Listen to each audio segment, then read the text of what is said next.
No cake for tea.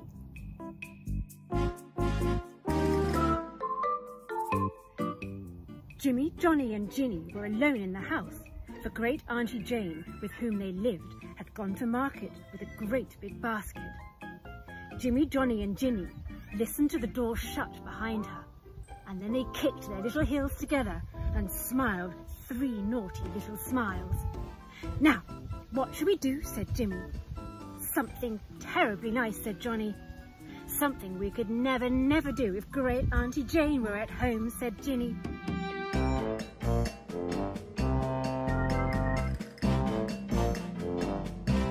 So they twiddled their thumbs and thought hard. Jimmy looked at the ceiling and he saw only flies. Johnny looked at the floor and he saw only some rush mats. But Ginny looked all at the walls and she saw something shiny and bright, big pots and pans all hanging in a row. "I know," said Jimmy.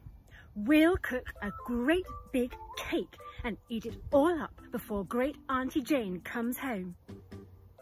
So they ran to the cupboard and got out the flour bin and the sugar tin and the currant box and the butter crock and the milk jug. Then they unhooked the biggest shiny bright saucepan in the row.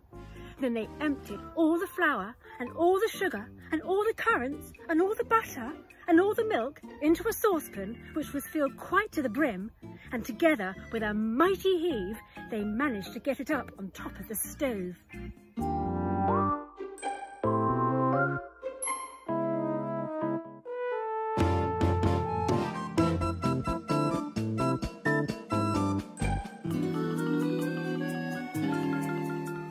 Jimmy put more coal on the fire. Johnny poked it well, and Ginny stirred the saucepan with a big wooden spoon. "Doesn't it look funny?" said Jimmy. "That's because it isn't cooked," answered Ginny. Presently, "Doesn't it smell funny?" said Johnny. "That's because it's beginning to cook," answered Ginny, still stirring. Presently, "Ooh, doesn't it look funny now?" cried Jimmy. And, "Oh, it doesn't smell funny now," cried Johnny. And, "Oh," shrieked Ginny, "it's going to boil over." And it did.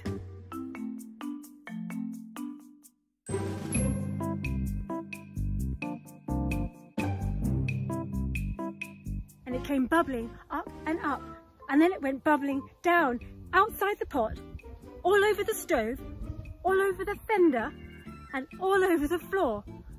And it hissed and steamed and smoked the whole house with dreadful smoke and smell. Poor Ginny, Johnny and Ginny. They were so frightened they just stood and shrieked all together. And then, in the middle of it, the front door banged. Great Auntie Jane had come home. Jimmy gave one gasp and jumped into the copper. Johnny gave one gasp and dived into the coal scuttle. And Ginny gave one gasp and plunged into the big clothes basket. Then they heard the kitchen door open.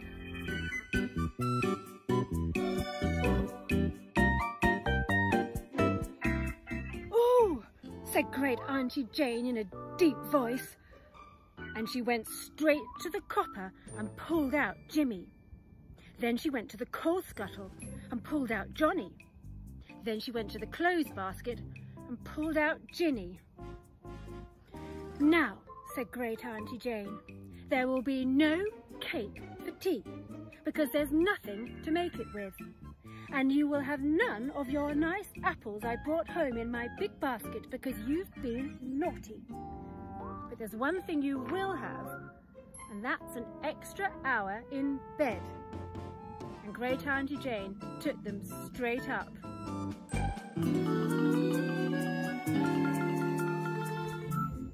Next time Great Auntie goes to market, Jimmy, Johnny and Ginny will be very, very good.